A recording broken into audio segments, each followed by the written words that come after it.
এক আপুর আশ্চর্যজনক তাহাজ্জুদের ঘটনা। তাহাজ্জুদ প্রতিযোগিতা আমার শাশুড়ির সাথে। যখন জানতে পারলাম আমি গর্ভবতী, আমি গোপনে একটি ছেলের জন্য দোয়া করতাম।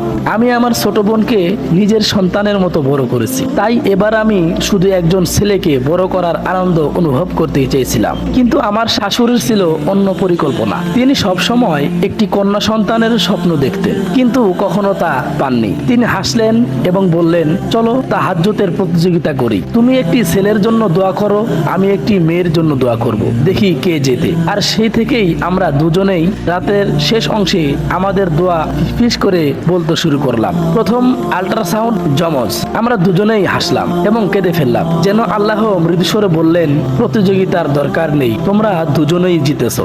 একটি কন্যা শিশু, একটি পুত্র সন্তান।